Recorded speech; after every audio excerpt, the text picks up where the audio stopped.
Abra sua Bíblia, querido, lá no livro de Apocalipse, capítulo de número 3, palavra do Senhor, no verso de número 7. Hoje à noite a gente fecha esse ciclo das igrejas, e eu confesso que eu estou com saudade já de estudar as igrejas, mas nós vamos seguir no Apocalipse, estudando aqui nos domingos pela manhã também. Aos domingos vamos estudar o Apocalipse. Venha estudar conosco a palavra do Senhor. Apocalipse capítulo de número 3, verso 7 diz: ao anjo da igreja em Filadélfia escreva: essas coisas diz o santo, o verdadeiro, aquele que tem a chave de Davi, que abre e ninguém fechará, e que fecha e ninguém abrirá. Eu conheço as obras que você realiza. Eis que tenho posto diante de você uma porta aberta, a qual ninguém pode fechar. Eu sei que você tem pouca força, mas guardou a minha palavra e não negou o meu nome. Eis que eu farei com alguns dos que são da sinagoga de Satanás, desses que se declaram judeus e não são, mas mentem. Eis que farei com que venham até você, prostrem-se aos seus pés e reconheçam que eu amo você. Você guardou a palavra da minha perseverança. Por isso também eu o guardarei da hora da provação que há de vir sobre o mundo inteiro, para pôr à prova os que habitam sobre a terra. Eu venho sem demora. Conserve o que você tem, para que ninguém tome a sua coroa. Ao vencedor eu farei que seja uma coluna no santuário do meu Deus, e dali jamais sairá. Gravarei sobre ele o nome do meu Deus, o nome da cidade do meu Deus, a nova Jerusalém, que desce do céu, vinda da parte do meu Deus, e o meu novo nome. Quem tem ouvidos, ouça o que o Espírito diz às igrejas. Amém, queridos? Louvado seja o nome do nosso Deus. Quando nós olhamos para este texto em particular, nós estamos falando de Filadélfia, uma igreja que merece o elogio de Deus. É a igreja, a única igreja que tem os elogios, além de Esmirna, e é uma igreja que recebe apenas elogios e não exortações.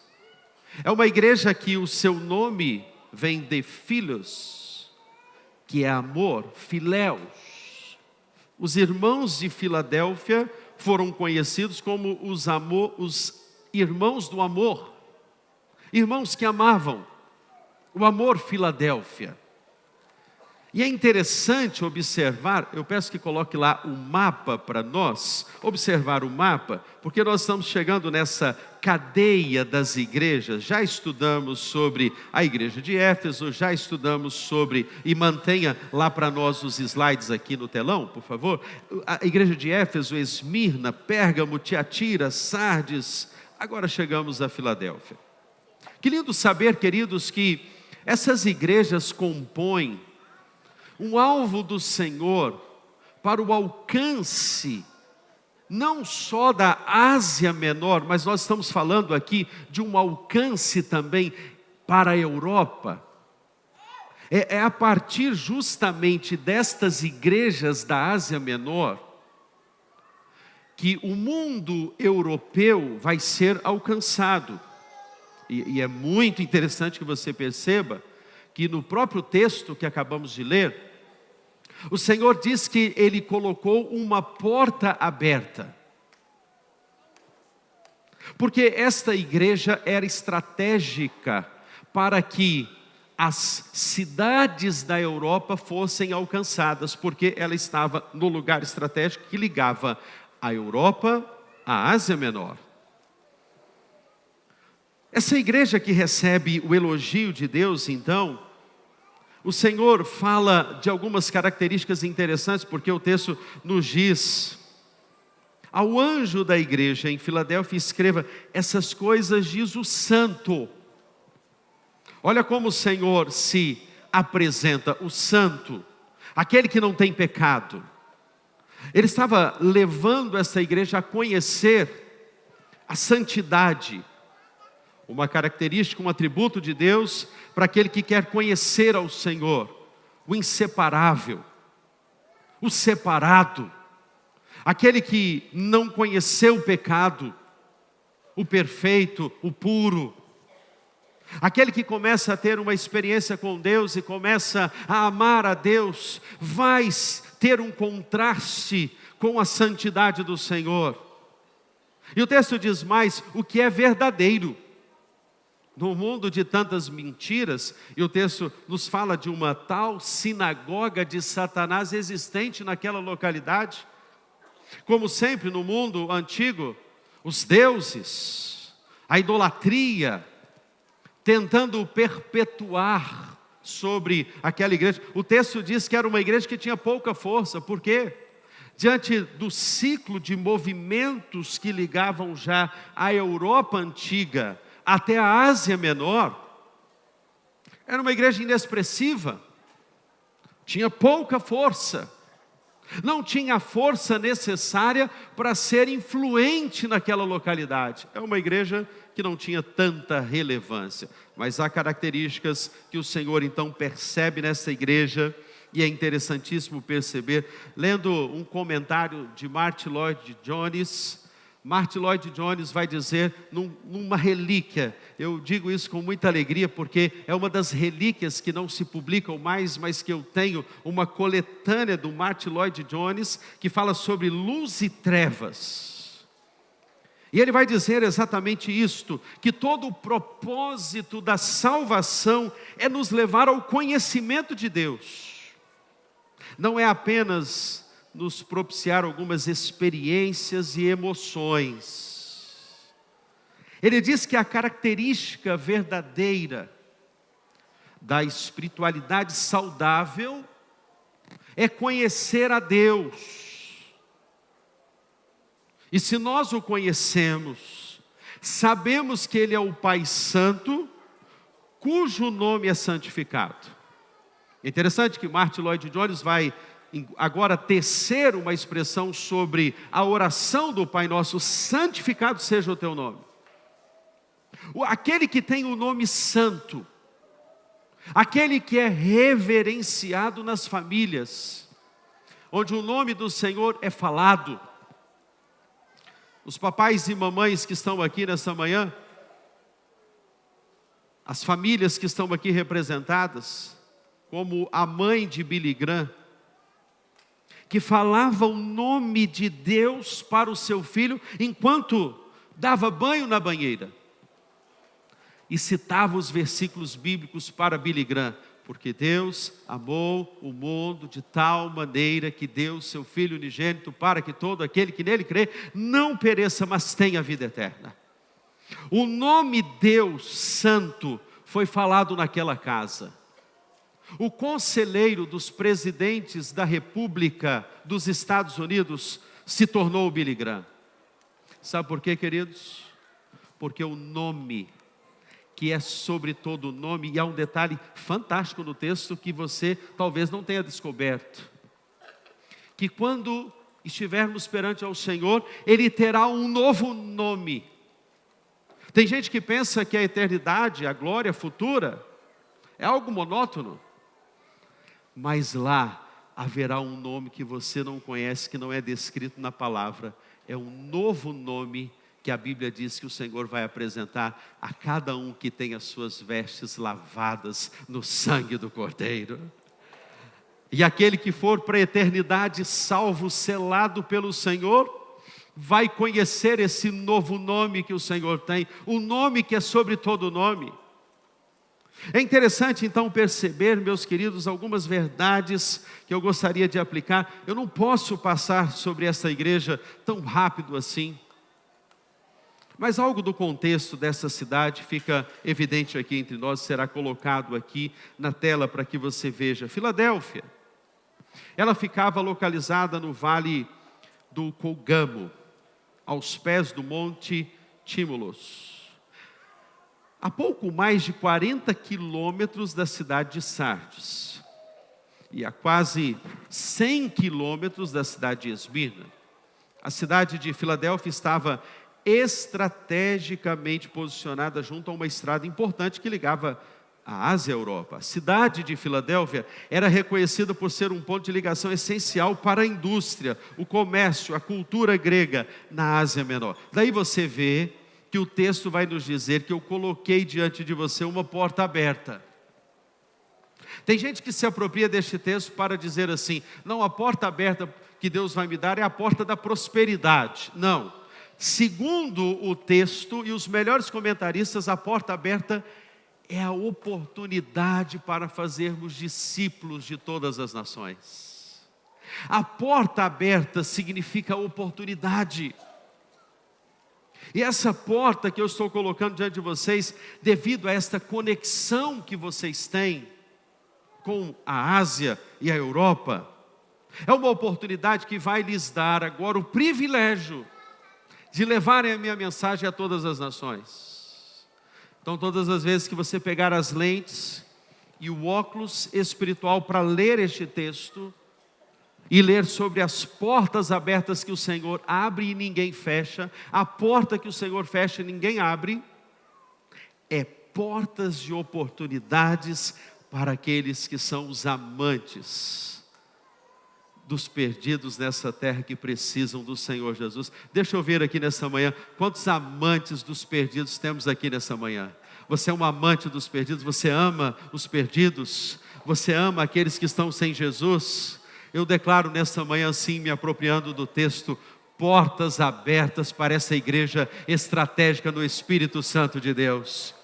Eu declaro, queridos, que as cidades do Espírito Santo de Deus virão aqui para conhecer o avivamento e o abibliamento que Deus está fazendo na PIBJC.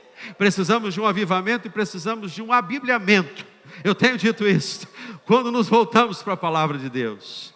Essa cidade também, a história diz que a cidade de Filadélfia foi fundada em aproximadamente 150 e 140 antes de Cristo, por Átalo II, governador de Pérgamo, que era chamado de Filadélfia por causa da sua devoção ao seu irmão Eumenes, e daí a cidade teria recebido o nome de Filadélfia.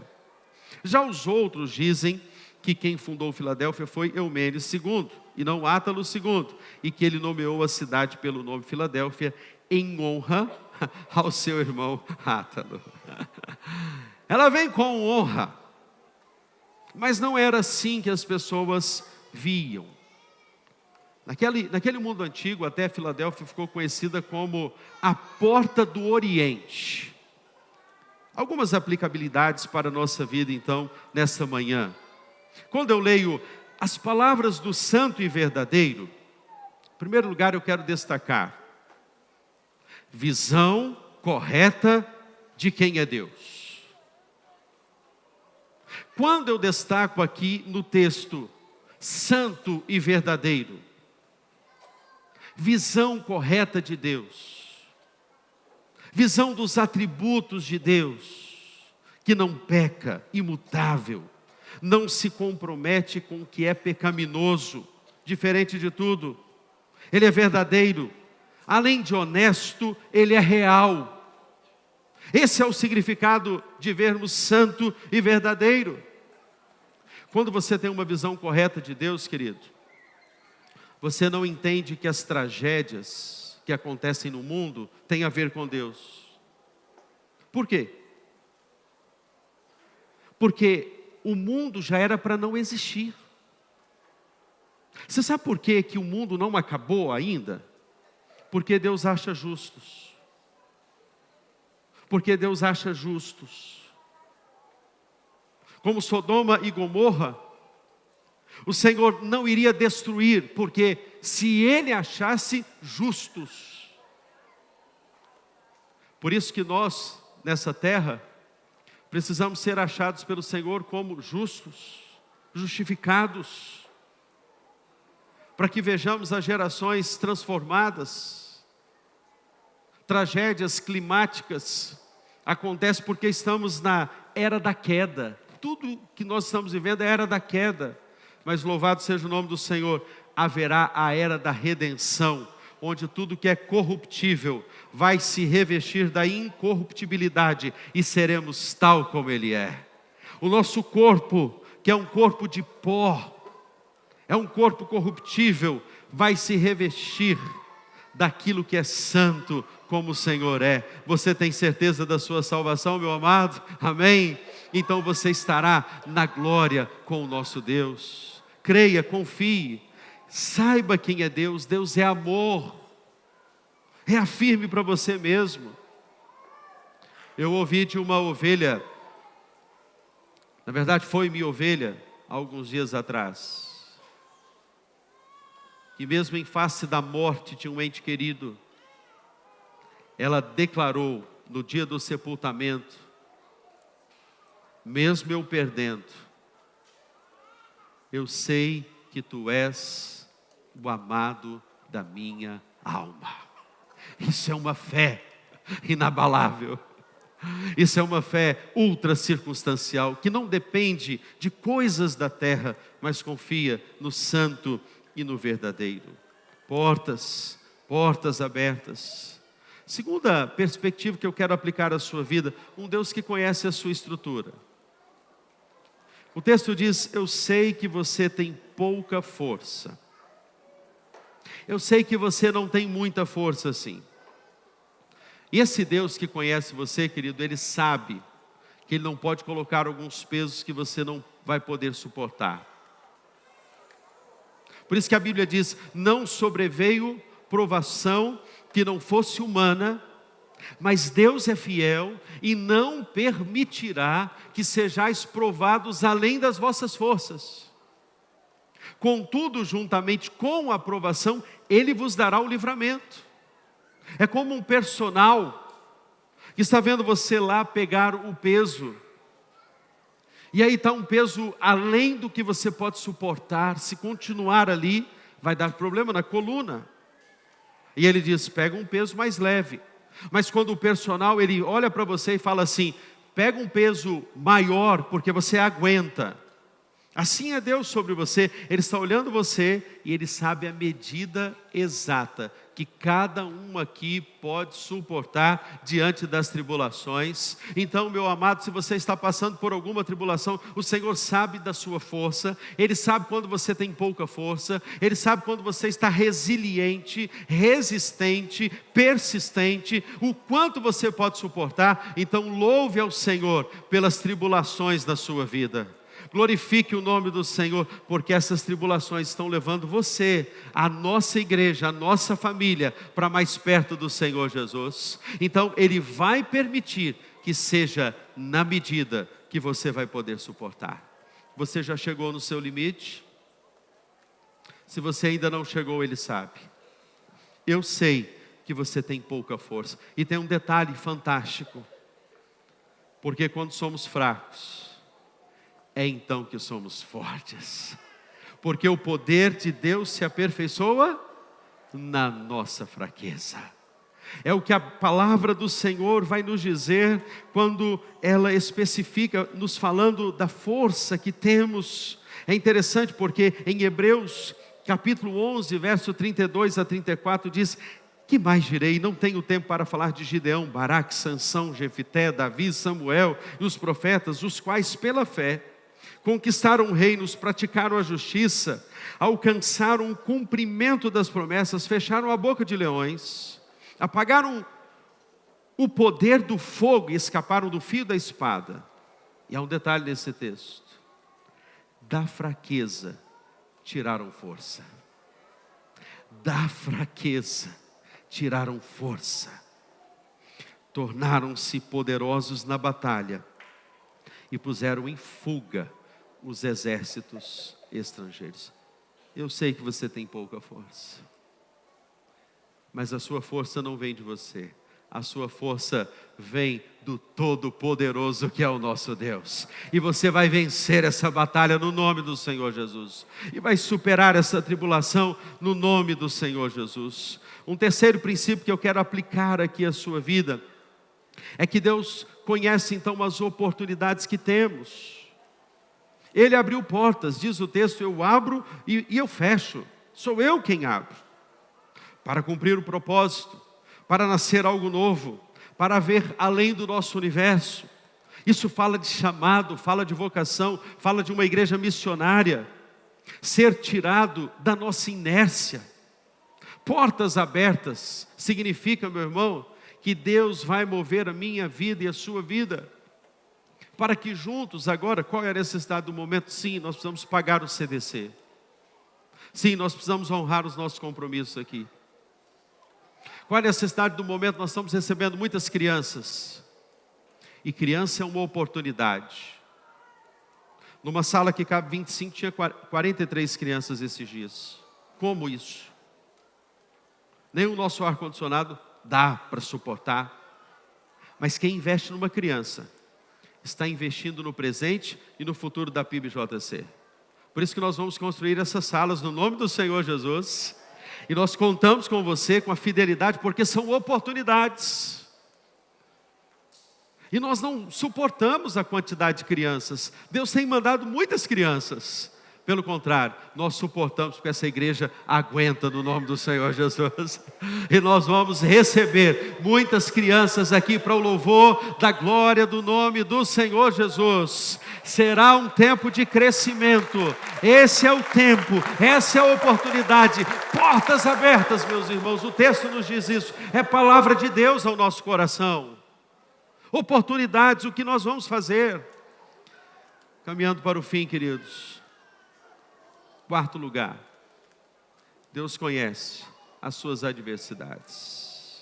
Quando Deus diz que você tem pouca força, é porque nos idos de 17 depois de Cristo, um vulcão, aquela região de Filadélfia ficava cercada de um vulcão, que entrou em erupção e saiu com as lavas destruindo as casas, as famílias. E no momento que você e eu ouvimos do Senhor, o Santo e Verdadeiro, que Ele conhece a nossa força, Ele sabe que muitas vezes as avalanches da vida, das adversidades, das dificuldades vêm e saem apagando histórias, memórias, famílias, estruturas, sai destruindo aquilo que você construiu. É como os nossos irmãos de Mimoso do Sul pagam aquela geladeira, pagam aquele armário, aquele guarda-roupa, aquela cama que ainda estavam pagando, e vem uma avalanche e destrói. O Senhor conhece as adversidades que você está passando. E essa palavra serve como um conforto para o meu e o seu coração, para tirarmos força da fraqueza. Em quinto lugar, essa igreja é notabilizada também pela submissão e fidelidade à palavra de Deus. Sabe o que fez essa igreja aguentar, suportar, em meio às pressões? Pequena, diante do fluxo de pessoas que passavam na cidade, por ser um lugar estratégico que ligava a Ásia à Europa. Muita gente passando. Imagine aqui a Norte e Sul ligando o nosso estado. Deus está olhando para a nossa igreja, diante da imensidão que é esse estado, e olhando as oportunidades que temos para levar crescimento. Eu estou entendendo pela direção do Espírito Santo que a PIBJC está localizada aqui, nesta avenida, que liga municípios como uma igreja estratégica. Na última terça-feira, nosso secretário executivo do Estado do Espírito Santo dos Batistas me chamou para tomar um café. Ele soube o que está acontecendo aqui, e eu disse para ele: no ano passado a nossa igreja avançou, pela misericórdia e a graça de Deus. Comecei a contar algumas experiências. Serginho, nosso Sérgio Vidigal, nosso prefeito da Serra, comecei a contar para ele algumas experiências de levarmos a palavra de Deus nos comércios, aqui de Vitória, aqui de Jardim Camburi. cada célula gestando um nome de um comerciante, levando a palavra do Senhor aos corações. Quando eu vi o nosso secretário executivo, estava chorando. E ele começou a me mostrar um mapa do Espírito Santo, as cidades menores do Espírito Santo. E ele disse para mim assim, em lágrimas, ele disse: Pastor Marcos, eu quero convidá-lo para que juntos construamos um plano de crescimento para o estado do Espírito Santo. Eu disse: espera um pouquinho, eu estou chegando agora. Eu tenho uma igreja inteira aqui para cuidar, meu queridão. Ele falou: nós precisamos. Eu disse para ele: então você vai orar e nós vamos descobrir quem é o nosso Pedro, Tiago e João em cada área do nosso estado. E vamos começar a orar por eles, porque nada acontece sem antes orarmos e dobrarmos os nossos joelhos ao Senhor. Portas abertas.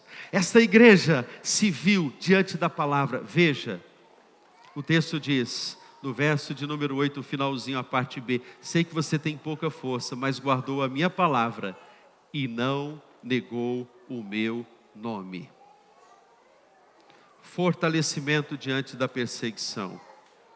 Mas eu quero então destacar o último princípio, o sétimo princípio: felicidade assegurada. Verso de número 11, a palavra de Deus diz: venho sem demora. Jesus Cristo está voltando para buscar a igreja, meus irmãos. Venho sem demora, diz a palavra. Assim diz o texto: conserve o que você tem, para que ninguém tome a sua coroa. E o verso 12 diz: ao vencedor farei que seja uma coluna no santuário do meu Deus. Eu fiquei indagando o texto, porque eu estou assim muito curioso. Eu sou um pastor curioso com o texto. Por que que apareceu santuário e coluna no santuário do meu Deus? Sabe por quê? Porque em Filadélfia tinha uma calçada da fama, como tem em vários lugares no mundo, a calçada da fama, onde colunas foram erguidas para homenagear pessoas reconhecidas na cidade de Filadélfia. Sabe o que Jesus está prometendo aqui? A terra pode não te homenagear, mas você será coluna no santuário de Deus. Você pode não ser, minha irmã, meu irmão, reconhecido na terra, mas o seu nome está escrito no livro da vida. Se coloque de pé, vamos orar ao nosso Deus. Se você tem essa certeza, se nesta manhã o calor das provações, as enxurradas da vida, as avalanches dos problemas que você vivencia na sua história, estão tomando a sua vida, a sua família, o seu lar, quer seja por um diagnóstico, por uma tribulação, uma dificuldade, o Santo, o Senhor, está aqui. E no momento que você se coloca diante de Deus, o Santo, o verdadeiro, suas vestes serão purificadas, e você será tal como Ele é. Feche os seus olhos, vamos orar ao nosso Deus. Pai, nesta manhã tão singular para nós, manhã que famílias são abençoadas pelo Senhor, filhos consagrados no teu altar. Mais uma vez reafirmamos a nossa aliança, o nosso compromisso com a tua santidade, com a tua verdade. Santifica-os na palavra, a tua palavra é a verdade. Pai, nesta manhã visite a particularidade de cada ovelha aqui, Pai. Cuide, fortaleça. Alguns se apresentam diante do Senhor com pouca força, mas nós estamos declarando que a força vem do Senhor dos exércitos, poderoso nas batalhas, e declaramos a tua bênção no nome poderoso de Jesus. Amém.